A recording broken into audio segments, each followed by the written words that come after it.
I'm Kuhan Pak Mander. Welcome to the second episode of the Global Just Transition series on the Green New Deal. Today, we are going to hear about the Green New Deal in South Korea, which is the only country where the Green New Deal is a part of official government policy. We shall hear from four experts this morning: Lee Taedong of Yonsei University, Tujin Kim of Solutions for Our Climate, Jong Ho of Seoul National University, and Yoo-jung Kwon of Green Environment Youth Korea, or GEEK. So I'm going to drop their biographies in the chat, and I will also drop several other links of interest, including a video of our session on the European Green New Deal and a link to the Global Just Transition website. Our segment in December coming up, we'll look at the situation in Russia with Vasily Yablokov of Greenpeace, Tatiana Lanchina of Goal Number 7, and Arshak Mikichan of Fridays for Future. That will take place December 10th at noon Eastern Standard Time, and you will be able to find the link in the chat for that as well. But tonight we're going to hear about South Korea's Green New Deal. As I said, it's a part of the official government program, which includes targeted investments in green and digital technology, the creation of hundreds of thousands of jobs, and a reduction of the country's sizable carbon footprint. But has the government followed through on all its promises? We shall hear now from our four experts in Korea, on the ground, on the front lines of the climate crisis in Asia tonight. In terms of ground rules, each presenter will talk for 15 minutes or less. If anybody in the audience has questions, you may put them in the Q&A, and we encourage robust dialogue and comments in the chat. So please chime in. Now, let's begin. Our first speaker, Lee Taedong, is a professor of political science, director of the Environment, Energy, and Human Resource Development Center at Yonsei University, where he is an Underwood Distinguished Professor. His areas of research include global and subnational environmental politics and policy, and NGOs and civic politics. He is also the CEO of Startup, our local petition. So, Mr. Lee, welcome. Thank you. Thank you. Good morning and good night here. My name is Taedong Lee. I'm working at Yonsei University in Political Science Department. Today's topic for presentation is variety of green stimulus policies, the comparative analysis of green growth and Green New Deal in South Korea. This study is a kind of ongoing thing, and the question is that, well, when I hear that the Green New Deal policy from South Korea in 2020, and haven't we seen this policy before? That means we had pretty similar policy in Lee Myung-bak administration, green growth. Okay, what are the similarities and differences, and what makes this similarities and difference are our question? Because it is an ongoing question that I mentioned before, so you can ask me a question and or advice to enhance the quality of the paper. Okay, so there are varieties of green stimulus policy because each country has been in different conditions in the same, within the same country like South Korea. So Green Stimulus Fund we define as refers to a policy package designed to revitalize national economy, to address the global climate change crisis, and to reduce unemployment and inequality by spending national budget. So basically spending money from the government money, the taxpayers' money, to cure two things. First, economic crisis and the climate crisis. So this is the concept of green stimulus policy. So there are three questions actually for this research. So what are the core contents and elements of GSPs of two administration, and what difference do they exhibit?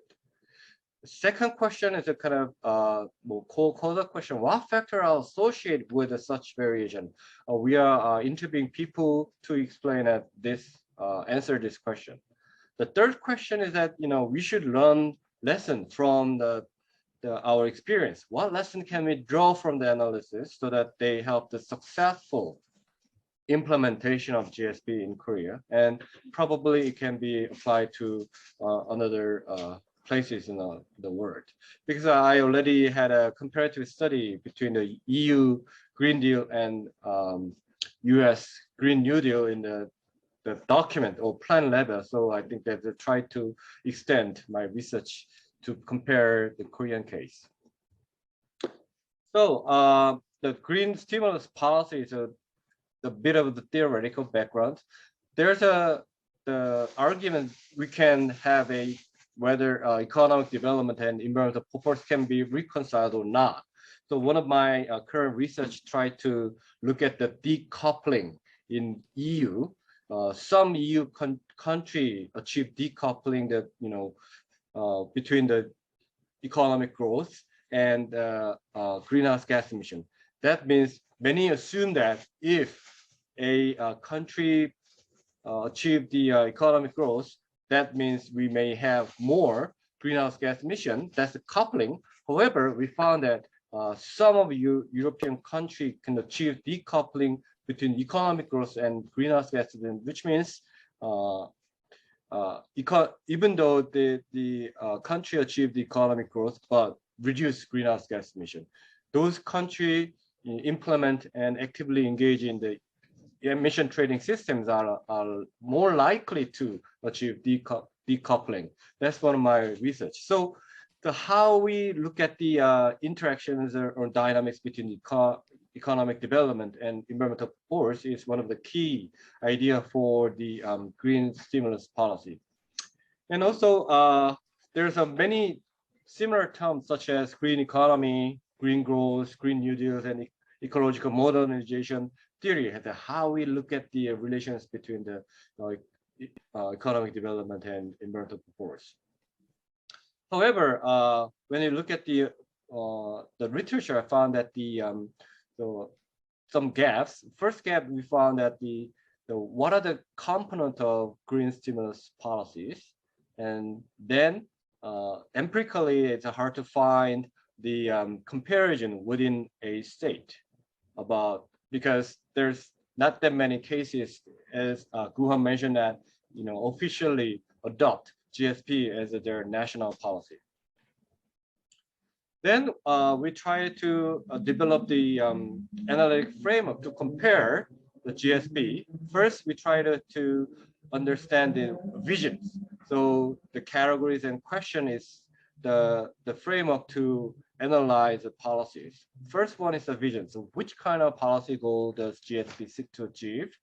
And then the other part are policy contents, such as climate change mitigation and adaptation, energy transition, green infrastructure buildings, and green industry, social equity, and global cooperation. Each category has two questions, such as does GPS set climate mitigation goals, numeric target, and implementation timeline. So we try to build up this framework to compare basically two GPS in South Korea, and we can apply this framework to other GPS in other countries.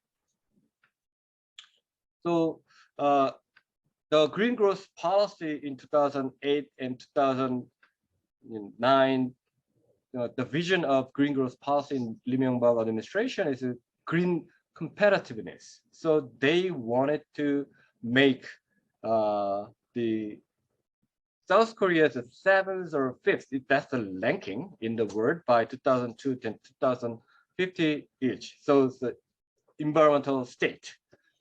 So 3 stages are mitigation of climate change and energy independence, and creating new engines for economic growth and improvement in quality of life and enhance international standing. So there are 10 policy directions, and I cannot read, everything in this paper. However, it covers most of the component of it that we proposed before.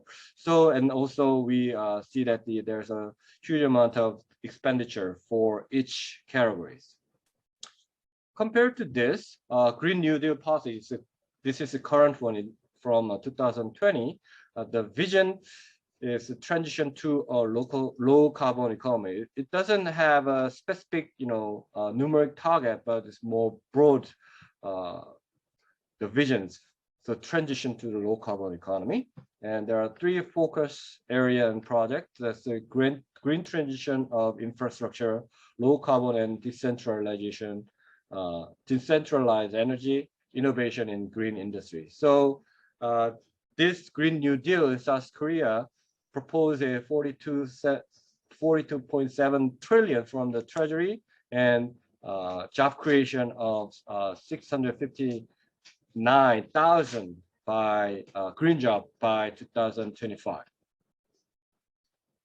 So these are brief introduction of 2 policies. So we tried to compare these 2 GSP in South Korea. Then we found that the Green New Deal, current Green New Deal, didn't talk that much about the specific goal in climate change mitigation and adaptation in the first document, but it's incorporated with the carbon neutrality later, but at the beginning, I didn't mention that much of climate change mitigation.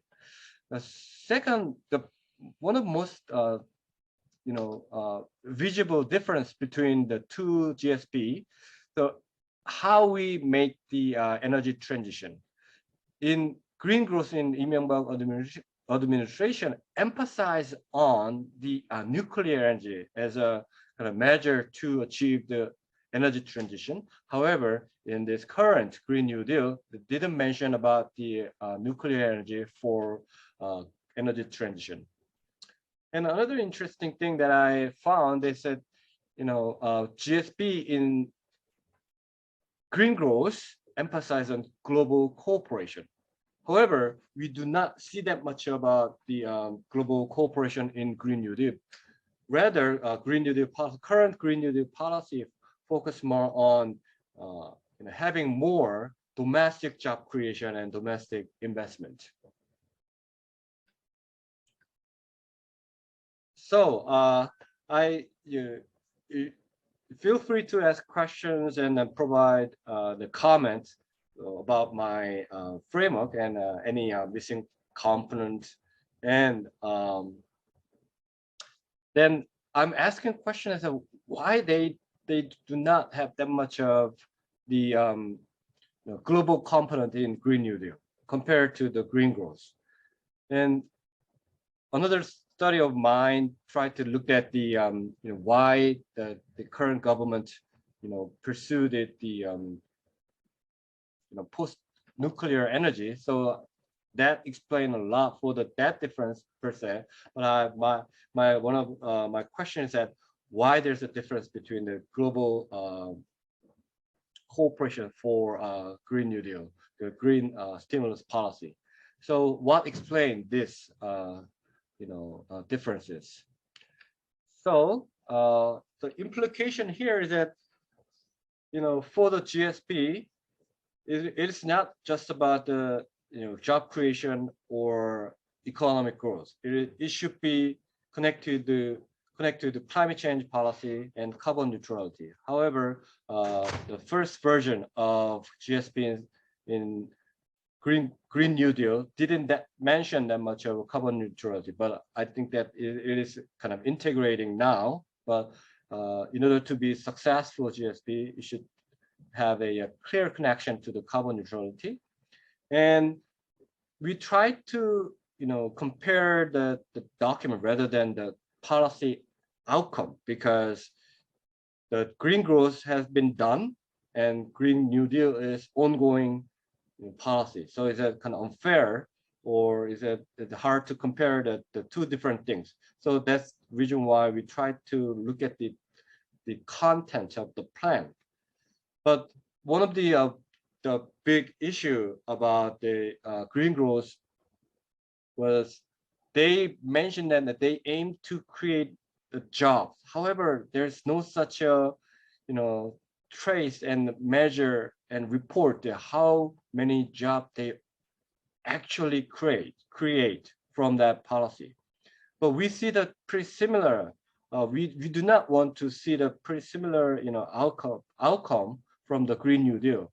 They mentioned that they spend about huge amount of money and create 660,000 jobs, but if we do not see the clear evidence, GSP policy may not work that much. So how we measure and really boost up the green job is key things.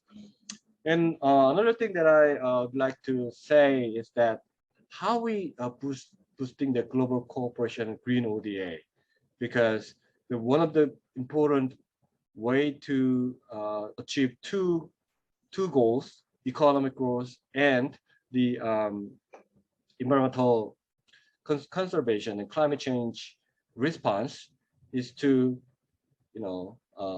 to be achieved by global cooperation. And how we secure the budget for global cooperation or green ODA to other countries would be one of the key things that we should consider. And one of the key criticism on green growth was a construction for four major river project. But there's a lot of criticism on that. We spend a huge amount of money, but we do not see that much of the environmental goods from that project. So it's not just construction or infrastructure construction per se, but it's how we steer this green stimulus policy to real green infrastructure build up. That's one of the things that we should consider for now and future. Thank you for listening my presentation. I would expect to have a more conversation on my presentation. Thank you. And thank you, Mr. Lee. That was so interesting. I was wondering about the difference between green growth and Green New Deal. Our next speaker is Tujin Kim. Joojin Kim founded Solutions for Our Climate, SFOC, in 2016. Solutions for Our Climate is an independent policy research and advocacy group that aims to decarbonize Korea's power sector. Mr. Kim's work as a lawyer has been mainly in the power sector and environmental regulation. He worked for several years on climate issues in the international arena, including serving on the South Korean delegation to the United Nations. Most recently, he partook in government committees related to the development of South Korea's Third Energy Framework Plan and 2050 Low Emission Development Strategy. Joojin received his LLM from Georgetown University Law Center and master's degree and bachelor's degree from Seoul National University. Mr. Kim, welcome. Thank you very much. Thank you very much, Kapan.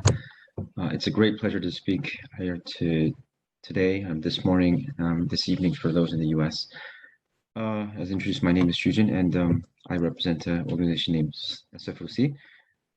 We are a climate advocacy group based in South Korea, whereas Professor Lee has provided his comparative insights on how the green growth policy in the previous administration varies from what happened recently. I think what I could contribute today is to show how the Green New Deal discussions developed and what eventually it led to, and what kind of regional or global climate discussion related impacts it had. So I guess I would be talking a little bit more about the realistic part of the story here. I recall that the Green New Deal discussion began early last year, just right after COVID hit, and just as Korea was moving into election mode. We had a legislative election last April in 2020 April, and during that process, after internal discussions inside the currently governing party, a Green New Deal manifesto was announced. It's difficult to say what kind of dynamics and what kind of chemistry applied to that announcement, but the key concepts of that Green New Deal manifesto back then was to talk a little bit about carbon neutrality, continue social discussions on carbon neutrality by 2050, and promote market mechanisms such as the RE100. So basically allowing more private renewable energy producers being able to supply renewable energy to more consumers, and prohibiting coal finance by public institutions.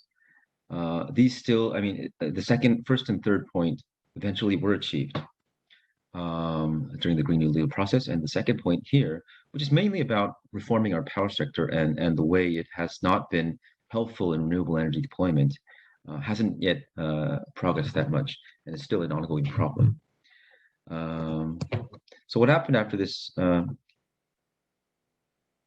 After the manifesto was announced in April, the governing party, due to its pretty good COVID policies, did get a landslide win. They secured more than 60% of seats in the National Assembly in our legislature, and that led to discussions on what the New Deal should be. We were in COVID. There was a lot of governments were using stimulus back then, and in that process, I believe at the beginning, Green New Deal was not included as one of the key concepts of the New Deal. But after a lot of internal discussions, some criticism, some expectations, international expectations, especially those coming in from, for example, the United Nations, our government eventually announced the Green New Deal in July 2020. The key point of the Green New Deal here is that it is not much related to climate. Dr. Lee just mentioned the figures. 73 trillion won, which is about $60 to $65 billion, depending on exchange rate. And with that money, the emissions that will be reduced during that period is going to be about 12 million tons. About 12 million tons by 2025. Wait a second. Sorry about the noise.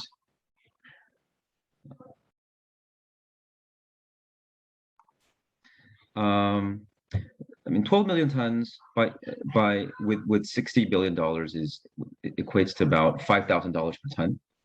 Our current carbon prices is about $30 per ton of carbon. So kind of means that reducing carbon emissions wasn't really the target of the discussion here, of the Green New Deal here.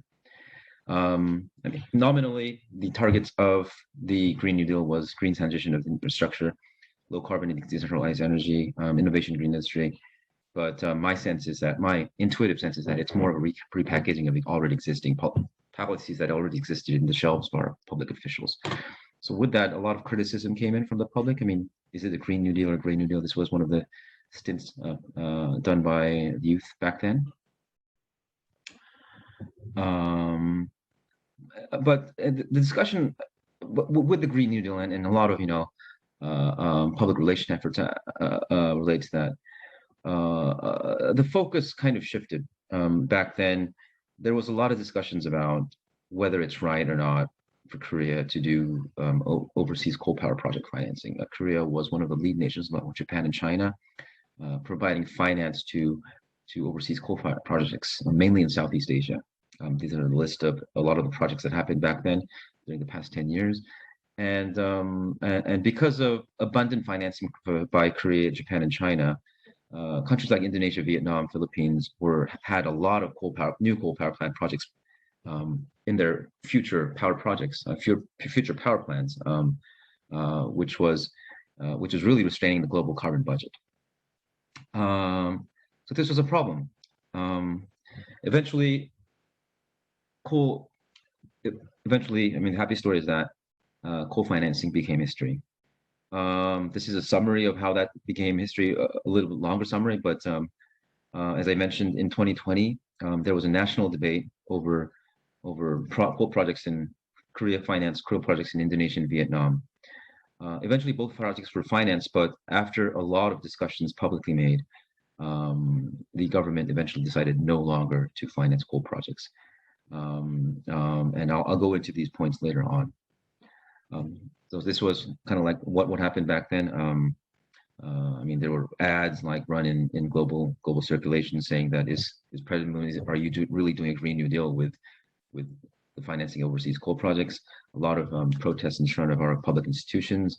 Samsung make the right call on coal. That was I think an ad on the Financial Times about criticizing Samsung's investments in a Vietnamese coal power project. Also in the political arena, in our legislature, there was a lot of questioning about the appropriateness of this kind of financing. These are, photos of questionings that happened last year, 2020. These are all 2020, not 2021. And eventually what happened is, after this decision, KEPCO, our international Korea Electric Power Corporation, our national utility, decided no longer to support coal power projects. Samsung also gave up. Samsung also said that we will no longer do any coal projects in the future. And interestingly, connected to that discussion, what also happened in the Korean government is that, and with Japan and China both making a carbon neutrality commitment, around that period, around the time where criticism on overseas coal financing was at its height, our government announced to commit to carbon neutrality by 2050. And in addition to that,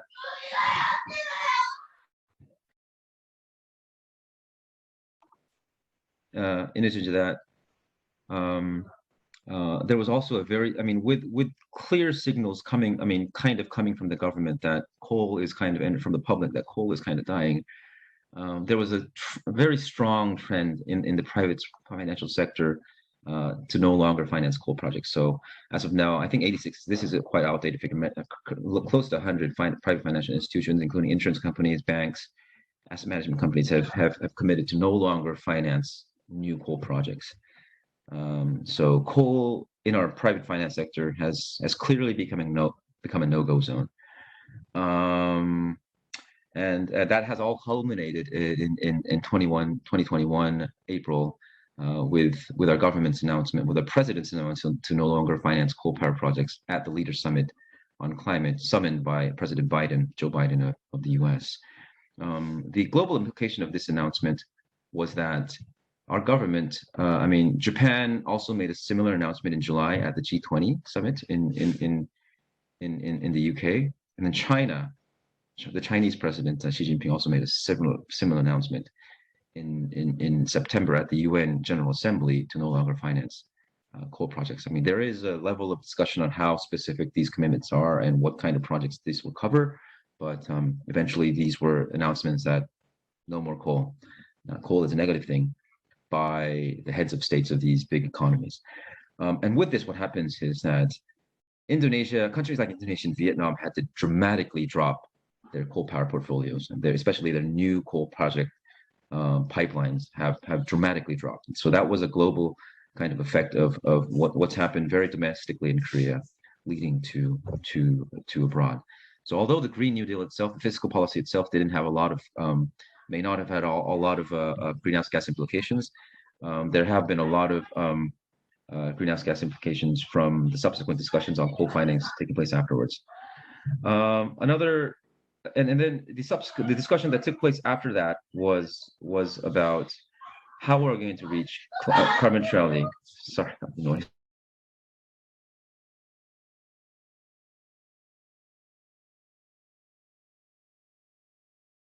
About carbon neutrality.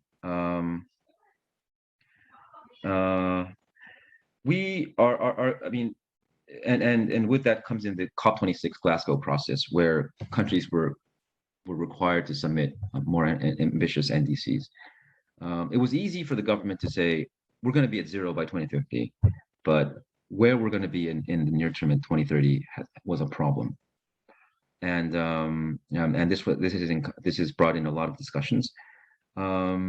Especially this is related to a lot to how to reform our power sector, what the portfolio of coal power would be in our power sector by 2030, and what the role of gas and renewables would be in the future. Eventually, what our government decided was to be at 40%. I mean, reduce 40% of our emissions compared to our 2018 emissions. So it is quite a steep cut by 2040. But there are a lot of discussions about how about the integrity of this commitment, because our government's 40% commitment does rely a lot on overseas offsets. And carbon sinks that are not considered as the most environmentally integral policies. Coal power appears to be the most contentious yet, as I mentioned, and the social atmosphere of coal power has dramatically changed during the past 5 years. Just 5 years ago, there was not that much discussion on whether coal power is the right thing to do, and a lot of coal power plants have been commissioned, really increasing the future emission portfolio of the government. But with efforts coming up from especially subnational governments, coal power the social license of coal power has dramatically changed, and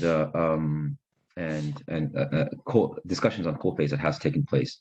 For example, last year, a Ban Ki-moon-led commission did announce that coal power should be phased out by 2040 or 2045, and then this year at COP26, our president officially said 2050. Actually, the reality is that our government can provide a more ambitious coal phase-out date. I would say my hunch is more in the 2030s. But what's bogging our government's effort down is the fate of our last new coal projects, and this is more a problem of money. How much these new coal projects will have to be compensated, rather than the appropriate. I mean, it is very widely acknowledged by our policymakers that coal power does not have a lot of room in our future. But how are we going to compensate the incumbent interest? How are we going to compensate the already made investments? Is the current difficulty that our government is facing, and this is an issue that a lot of other countries, for example, Germany, has experienced in its coal phase-out discussion. So this is where we are, and I think that will be almost all of my 15 minutes. And thank you very much once again. And once again, thank you very much for inviting me today.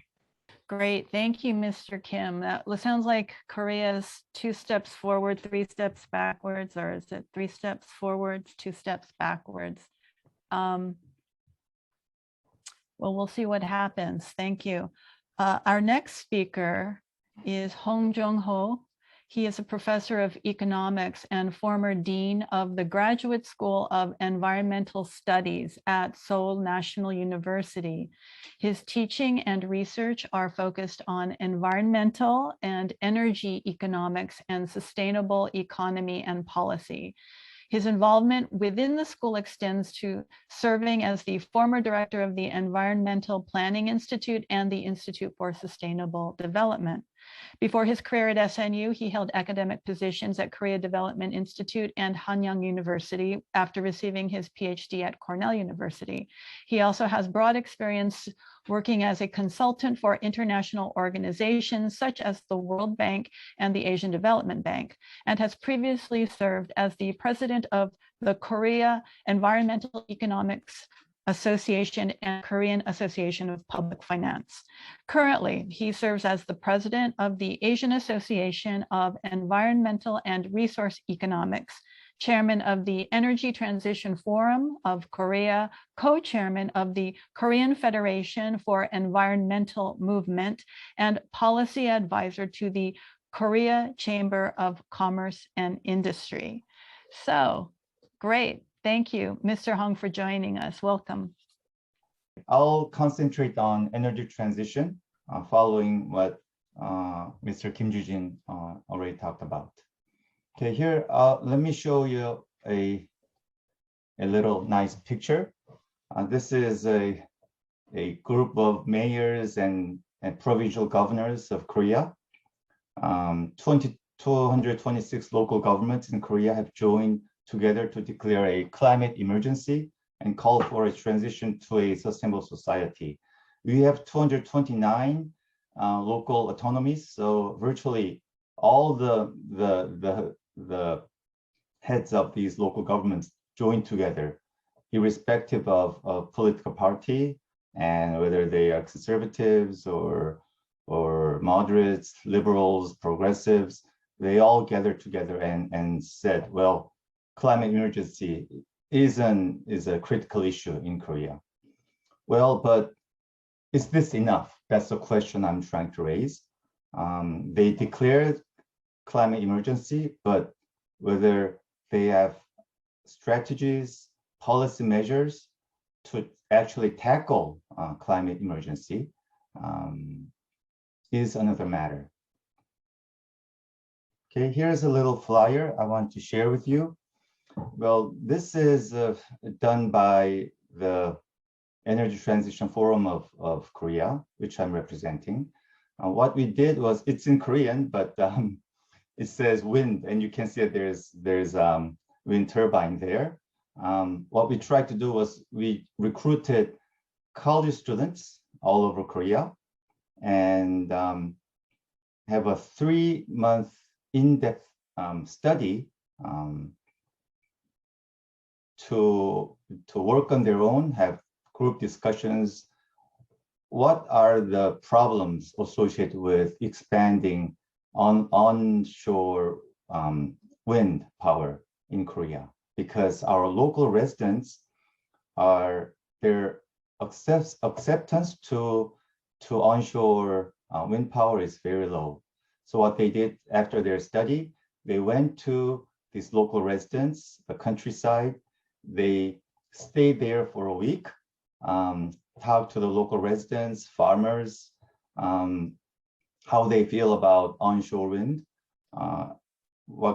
why you're not accepting this as an alternative energy source.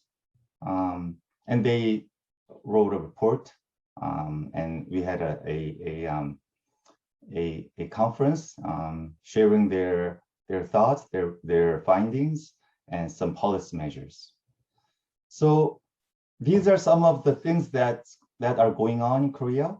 The governments, local governments, the central government, as the other speakers have talked about, they try to emphasize the importance of tackling climate change and carbon neutrality. And there are some movements among the experts, among the civil society groups, even some businesses trying to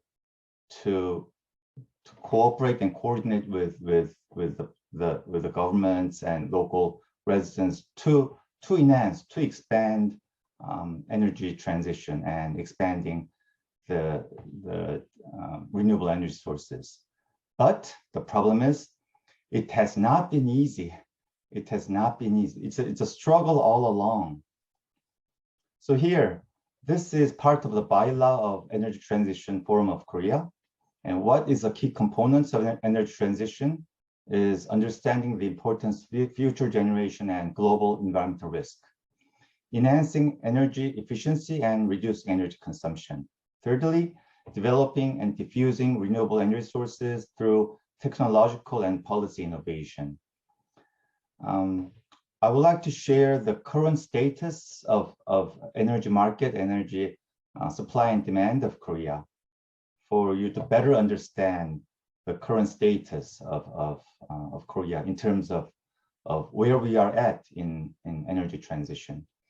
Well, energy security, we're the 9th largest energy consumption country in the world. On the other hand, we import virtually everything, every primary energy from outside. Well, we have the highest nuclear power plant density in the world. And we have, on the other hand, lowest renewable energy proportion among OECD, 38 OECD countries. Our PM2.5 concentration is highest among OECD countries. And in addition to this, our energy price system, our energy market is so distorted. It's there is no country at least among OECD countries, where they have this type of electricity market and electricity price system. We are the 7th largest carbon emitter in 2019, and just about a month or two ago, our government announced that our NDC will be 40% reduction compared to 2018. Okay, does this all add up? Well, the problem is here, this is a share of renewables in electricity generation. Some of the countries, well, the country names are in Korean, but you can see which country is which, okay? Because those upper countries, like where the share of renewables is more than 70%, over 80% even, they're Denmark and Austria, okay? Germany and UK, they are close to 50%. OECD average is over 30%. Well, unfortunately, Korea is at the bottom, very bottom, in green, okay? That's 7.2% renewable proportion in year 2020, last year. Okay, it's at the very bottom. Even neighboring countries like Japan and China, their share is close or just over 20%. So we are well below compared to other countries here. Okay, here's a country by country, some of selected countries' power generation mix. Okay, there are national flags there, so you can see which country is which. These are some of the European countries, okay? Like France, they have, as we all know, they have much nuclear, but they do not have either coal or natural gas, okay? And Germany, well, they still have 24% of coal proportion, but they will be, they have announced their plan, specific plan to decarbonize, phase out of coal power plant in early 2030s, by 2030s, okay? And Denmark, we all know that their offshore wind, onshore wind is majority of energy, electricity supply. Well, here's Korea, okay? Korea is the only country among OECD where if you add the traditional electricity supply sources, which are nuclear, coal, and natural gas, that consists of 90%. 90%. It's the only country where this traditional source of electric supply is just almost all of the electricity are coming from these three sources still. Japan, on the other hand, after Fukushima, their proportion of nuclear is only 4%. Okay, well, I worked on some study how much job creation we can have from energy transition. Okay, this is an extension of my paper, a recently published paper, and MTS stands for moderate transition scenario, ATS advanced, VTS visionary. So this is how much we can achieve in terms of expanding renewables, okay? So VTS, the visionary, means a country level renewable energy 100%. If you can achieve 100% renewable energy by 2050, the gross job creation by 2050 will be more than 500,000 only from the energy sector and the renewable energy sector, okay? Well, for comparison, I'm trying to share how much current employment we have in Korea from domestic car industry like Hyundai or Kia. That's including the direct and indirect employment, 490 all right? So this implies that if you can expand renewable energy sources, only within that sector, the energy sector, we can create a lot of jobs in the coming years, okay? Compared to coal or nuclear, it is a well-known fact that the nuclear sector, the renewable sector can create much more jobs compared to traditional energy sources. Okay, why is this not so easy? Why the struggle has been going on in the recent years? Because I think there's a conflict of values embedded in energy transition. Okay, Kuhan, we talked about it before this session began. The older generation, including my parents, they have endured all this, prolonged poverty in the 60s, 50s, 60s, and their goal was the economic modernization of Korea.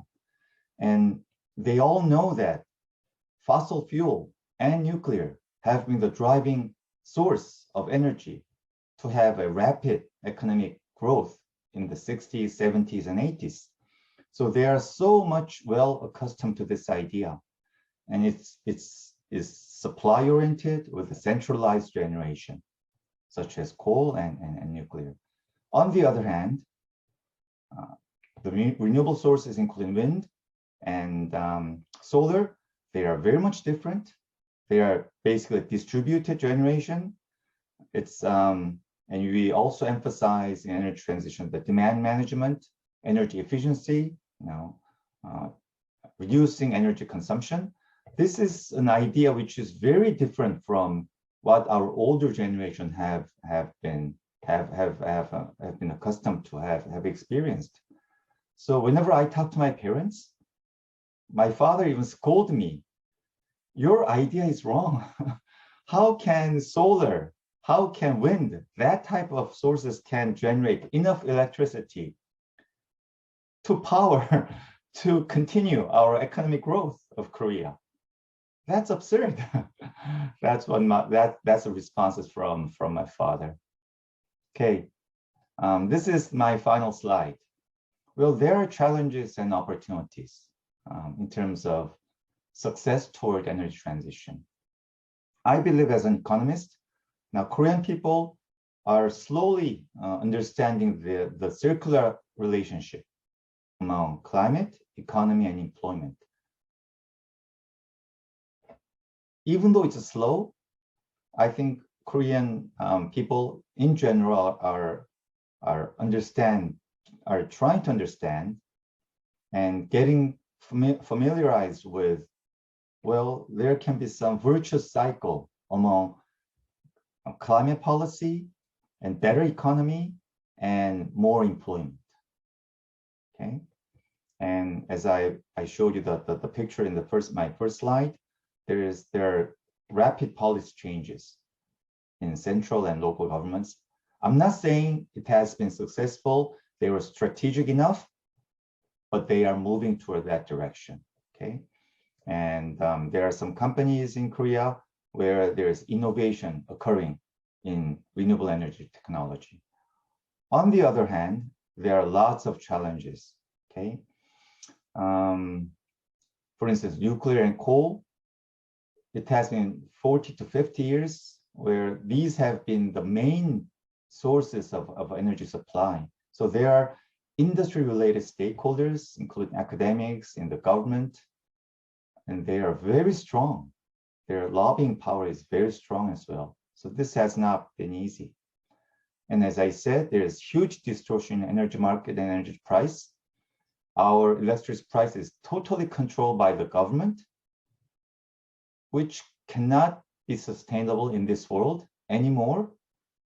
And we have our wholesale and the retail market of electricity is totally controlled by a monopolist company, which is KEPCO. And this is, you just cannot find this type of electricity market in any other country among OECD.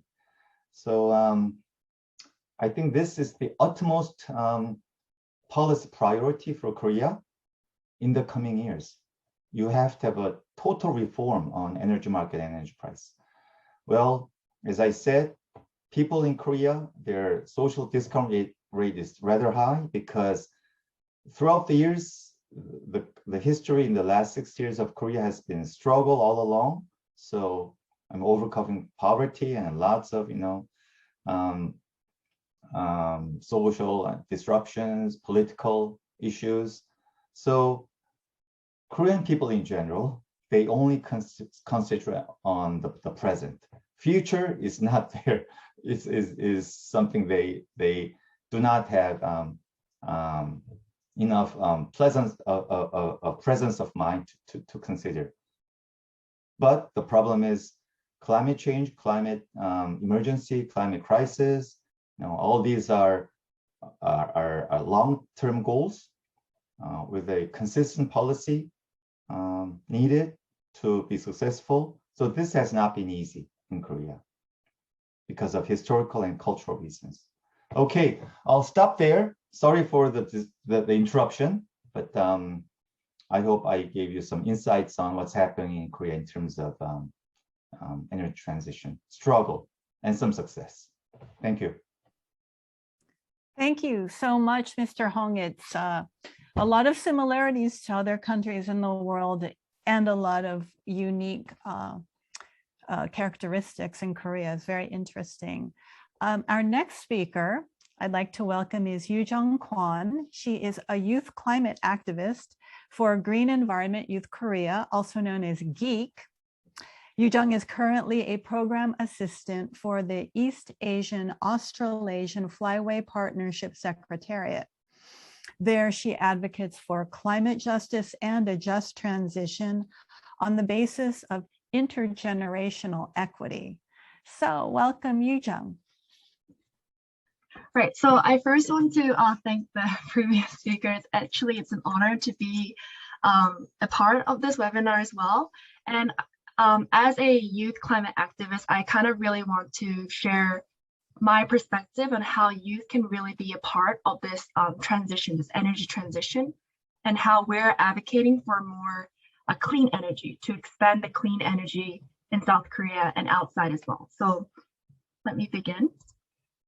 Just a really brief introduction of who we are. You guys may have heard of our organization or not, but we were established in 2014, and GEEK so GEEK is also known as Green Environment Youth Korea, and this is a youth-oriented organization. So we have over around 70 youth activists right now who are part of GEEK, and our main vision as the future generation is to ensure that worldwide, the global youth are at the forefront of the new climate regime for just transition and for climate justice. So these just transition and climate justice are the key words that are the key driver on why we do what we do. So the key activities that we play out in GEEK is we advocate for global cooperation, as climate change is a transboundary issue and it's an intergenerational issue. So we really ensure that we're not only advocating at a national level, but we're really kind of ensuring that our voices are heard at the international field as well. And so we attend a conference of youth, we attend the UNFCCC conference on parties, and we also do some other relevant cooperation works with the Asian region as well, which I will share briefly in the next slides. And we also do an annual event regarding the Power Shift Korea. So this is focused on divesting on fossil fuels and really phasing out coal.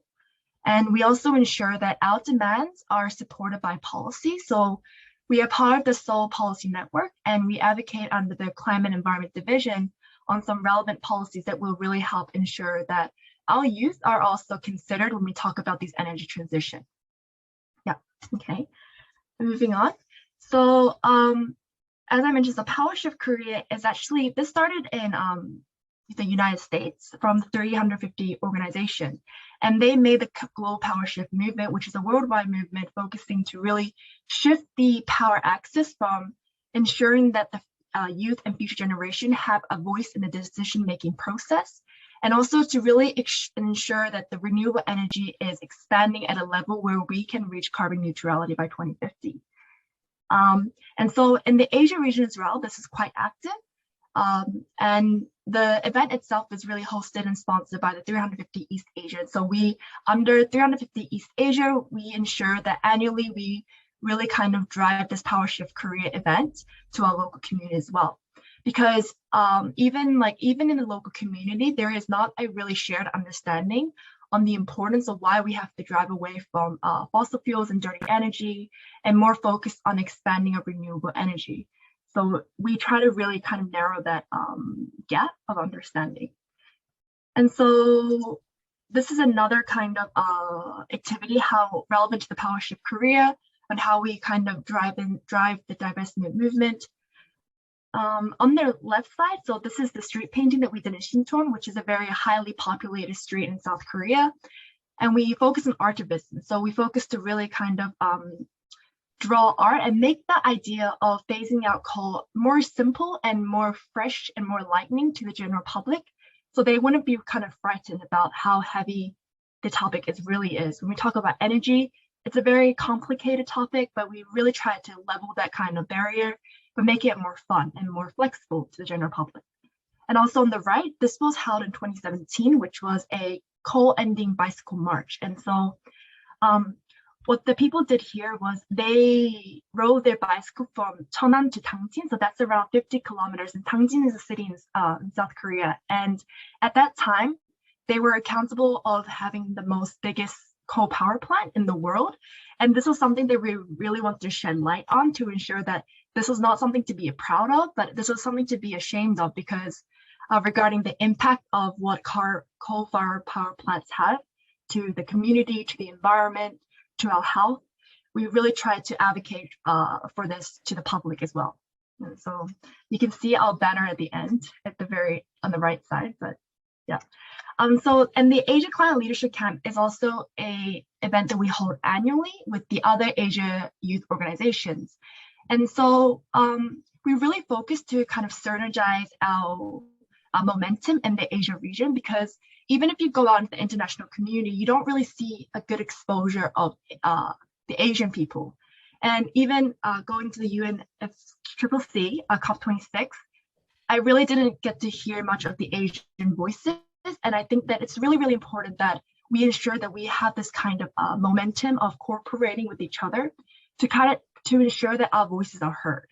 And so we hold this ACLC annually, and regarding the hosting country, we will be visiting their coal-fired power plants and to really understand the severity of the fossil fuel impacts in their local community as well. And then we really bring that message back home to really kind of share with our local communities on the impact of the fossil fuels and how in our neighboring countries, what kind of effect it is bringing on in them too. And so that's kind of an annual event that we attend as well. And so because this topic is about Green New Deal, I want to kind of focus on how we've been actively focus on the Green New Deal, how we kind of focus on how we should, so what our perspectives are on the Green New Deal. And so first of all, we did a K Green New Deal video lecture. So one of our members from Geek, she came out and she did a lecture on what is the K Green New Deal, what is this whole hype about? Because really, when the Green New Deal was released, we consider it a milestone regarding the dialogue on carbon neutrality, climate change. And so we really ensured that our youth and our future generation had a clear understanding of why it was so important and why we needed to be very active to ensure that it wasn't a gray New Deal, but it was a Green New Deal. And also, we also focused to kind of publicize what was going on in South Korea by publishing an article and releasing it on the 350.org homepage. So this would attract a wider audience to really engage with the worldwide on showing how South Korea is taking a forefront role on the Green New Deal, but to how to ensure that it is actually green. And we're actually focusing to building back better following the COVID-19. And on the very right, this was a press conference that was held 2 months prior to the actual official release of the Green New Deal, held in May. And so we're standing in front of the president's office right now. And we gathered with 6 other youth organizations in South Korea. And we were advocating that for the government and for our president to ensure that the Green New Deal, when they release it, that it should be, as I continuously mentioned, as green, and to really ensure that, especially in the energy sector, that we really need to focus on phasing out coal by 2030. And so the press conference, if I translate directly, is saying that Green New Deal for a climate crisis and 2030 phase out coal. So that was the main message that we were trying to deliver. And so the key demands of GEEK regarding for K Green New Deal is, I think this was mentioned several times in our speech, but the first of all is the roadmap itself, the Green New Deal, it needs to be aligned to the Paris Agreement to ensure that this will help us ensure that we will reach 2050 net zero. And number 2 was initially back then we were trying to ensure that we would phase out coal by 2030. However, eventually the government announced that they will phase out coal by 2050. And to really focus that our government is making an effort to increase the renewable energy as well. And another main priority is, as we're advocating for a just transition as well, we need to ensure that when the government are saying that they're going to expand more low carbon industries and increase more jobs, they also in the same time need to talk about how they're going to protect and educate our workers in the carbon intensive industry to ensure that they won't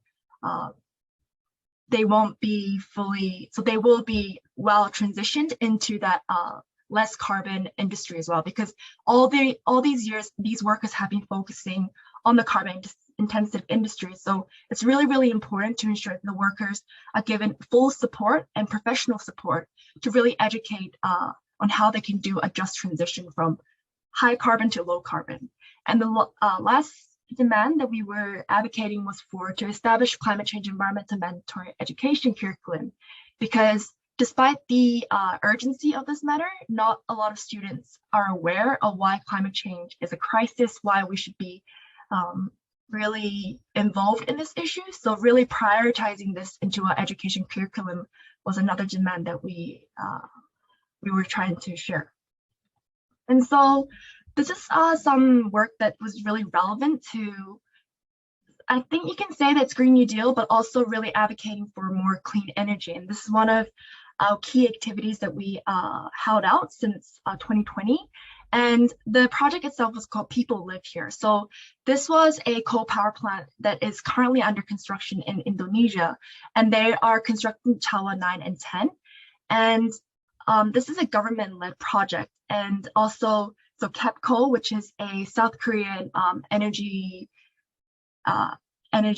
industry. So them and Hana Bank and other corporations, they are all a part of a team called Team Korea, and they're participating in this project to invest in the coal power plant in Indonesia.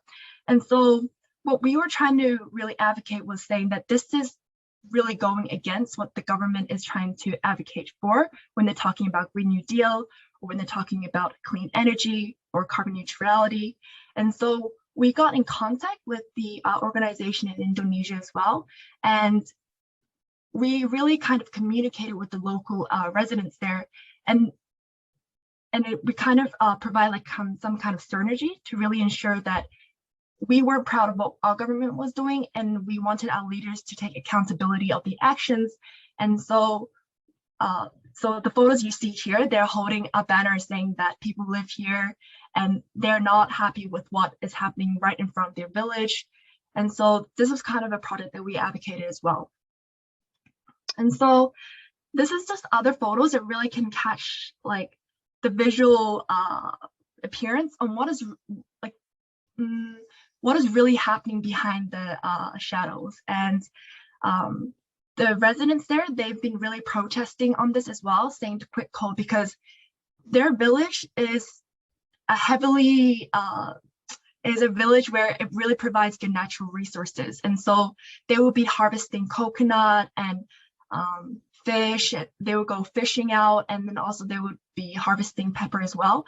However, due to the impact of coal power plants and how it's emitting so much greenhouse gas emissions that is affecting the air pollution, they can no longer live the conventional way of living. And this is itself, it's immoral as well. And not only that, but they're having severe health issues.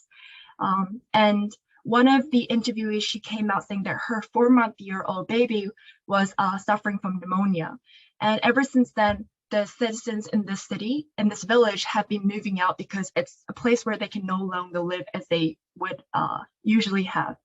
And so on the left photo too, it really shows that children live here and they're supposed to have a livelihood here, but because of these coal power plants, which is invested by their neighboring countries, they are affected by health and their livelihood, and this place will no longer be a place where they can live. So it's just really kind of showing what is happening and exposing light and shedding light on this village as well. So that was my main priority. And the photos that are captured here is from a document that we also made, and I will share the link on the chat room later on as well. It's a 14-minute video, which really kind of shows why we're advocating for this and why it's very immoral and why it goes against climate justice as well. So yeah. And so I think that when we are saying that, I think as a youth, it's very limited on how much we can actually exert pressure on our governments. But we need to really communicate that we are aware of the situation and we're not proud of it. And this needs to stop, even though the governments are doing it not in front of our neighborhood, but they're doing it outside of national borders. And so what we started is we really campaigned for this by we kind of expose what was going on through SNS and the media. And we started an SNS campaign challenge where we would tag the main participants, the key players of this project, which was Hana Bank, KEPCO, and also the Blue House, the President's House. And a lot of different worldwide people kind of supported this challenge. And yeah, so we were trying to kind of bombard their Instagram DMs to really show that the citizens were very unhappy with what was going on. And another campaign that we also did was, actually this was held during the COP26, November 6th. And this was the Global Day of Action for Climate Justice. And this also took place in South Korea as well. And one of our members in Geek, she came out and she kind of really shared what was going on in Indonesia and what Geek was doing regarding this, and how as citizens we should be aware of what our governments were really investing in. And in the meantime, they're also using our tax money to invest in something that we are not willing to support. So that was another kind of action that we made. So as before I end my presentation, I really want to kind of share that it's really important that action comes with awareness and awareness comes with action as well. So these two come together. And we've really tried to make an effort to kind of share this news worldwide. And I will share all those links that are here. But first, in Notion platform, we kind of archived all the relevant articles that are discussing on this problem and are kind of really exposing what is happening. And really reading the news, even though it's not happening inside our country, but outside of our national borders, it's really important to be aware of that, because once we're out in the international setting, we are also taking accountability of what our government is doing as well. And it's not something that we can really be proud of. So just to be really aware of what is happening is so important. And also the document that we also made on, and it's also uploaded on YouTube, and I will also share the link. It also really kind of reflects what the local residents want. And during the process, the local residents didn't have any kind of say in the decision-making process. And despite for them having all the impact on it, from the health, the social, the economic impacts on it, they have no say in the progress. So that itself is very injustice and very immoral. So those are the kind of keywords that we're really trying to kind of extract from that. And the action part as well. So we are holding a petition that should be communicated to the president. However, I also wanted to emphasize that this is only at the beginning stage of the construction. So we still have time to kind of turn the table around. And they're saying that the construction will go until 2025. And according to the reports, from 2028, coal will become a stranded asset because solar will become more cheaper than coal in Indonesia. So even after they finish the construction in 2025, they will only have 3 years of actually seeing the economic benefits of the coal. And then after 3 years time passes, it will become a stranded asset, and because it's more expensive, and it will lose its competitiveness in the market. So this is something that we're very we couldn't really understand the whole point of this investment project itself. And so really just taking action on that and putting your voice out regarding how immoral it is, how it's not really economically benefiting anyone, and how they're continuously investing on a stranded asset is something that it's important to be aware of and to really put your awareness into action. So yeah, the petition is also available for you guys to participate as well. So yeah, so I would like to end my speech here with a quote that it's it's a quote that really resonates with all our youth in GEEK. It's that we deserve to do more than just survive, we deserve to thrive. So yeah, thank you. I will end my presentation here. That was superb. Jong, your parents must be very proud of you.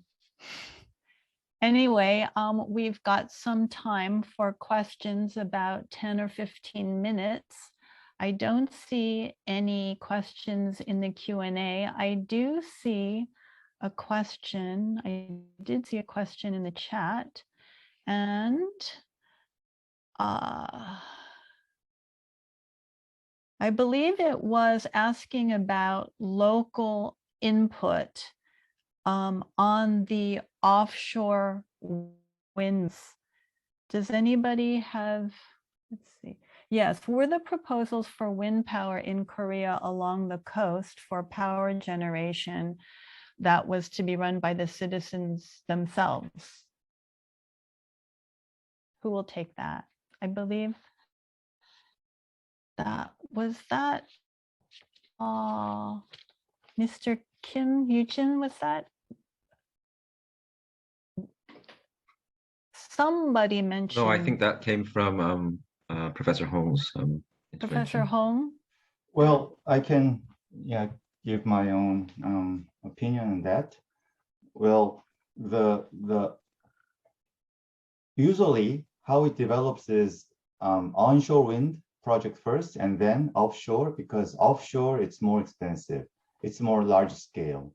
But in Korea, because the onshore wind projects are much stalled at this moment because of a lot of opposition from local residents and everything. So the government is these days trying to improve on expanding and implementing offshore wind projects.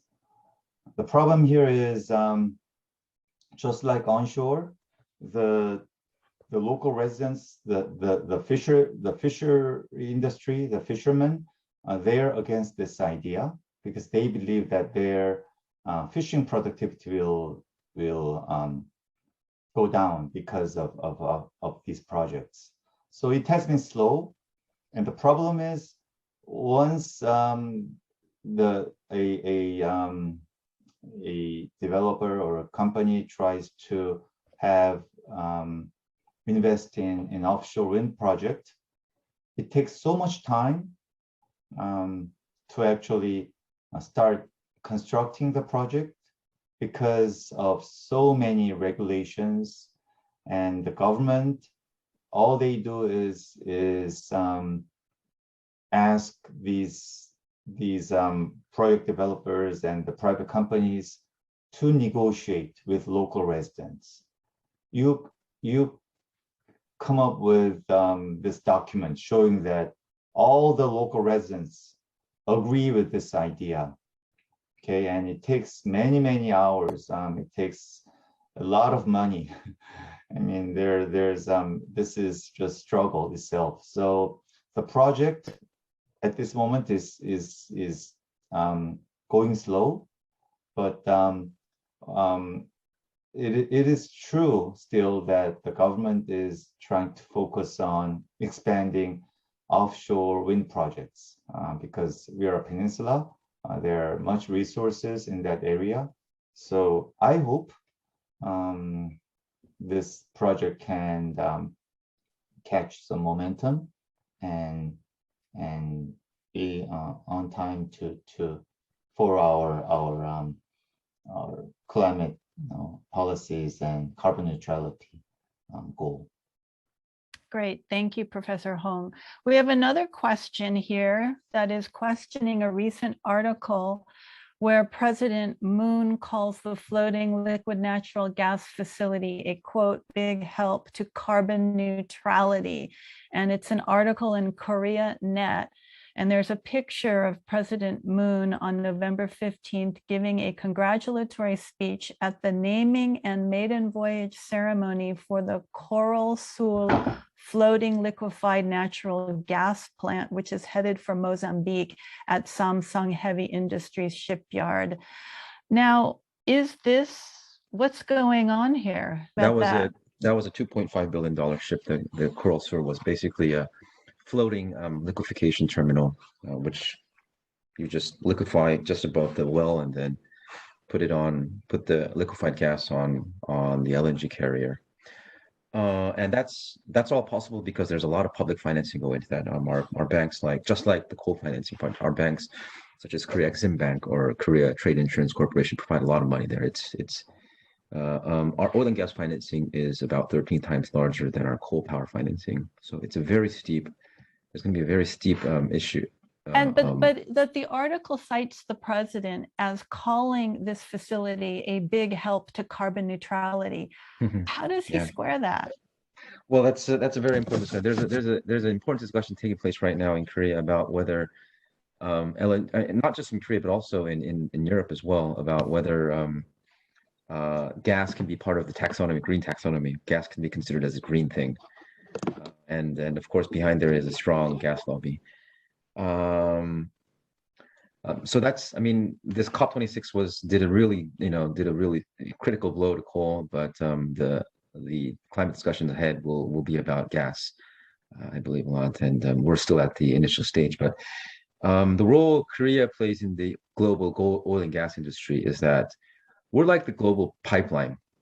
The Korean shipyards supply about 80% of the world's LNG carriers and crude oil carriers. So I mean, the Treadstone XL pipeline was a big issue in the U.S. and Canada. Korea is like the global pipeline of oil and gas. And very dominant in the midstream industry, which is something that Koreans don't know actually. I mean, they think that they just build big chunks of metal, but actually these are critical equipment in the oil and gas industry. So that will be a very important topic coming up during the next 2-3 years. So stay tuned. Yes, this reminds me of what Professor Hong was saying about how industry-related stakeholders are so much of an obstacle in actually making that leap to truly green lifestyle economy and culture. So that wraps it up. It's an hour and a half past. We've got 1 minute left. I'll just like to thank all of you so much for being presenters today. I think we've learned a lot about the shortcomings and the gains that the Republic of Korea has made with Green New Deal. As I said before, in December, we'll be able to hear about Green New Deal in Russia. And that's December 10th at noon Eastern Standard Time. There's a link in the chat if you would like to register for that. And keep in mind, we prepare reports on all of these presentations, including this one, and it will be in printed form so we don't lose this precious wisdom and knowledge. So thank you all, and we look forward to seeing you all in our future events.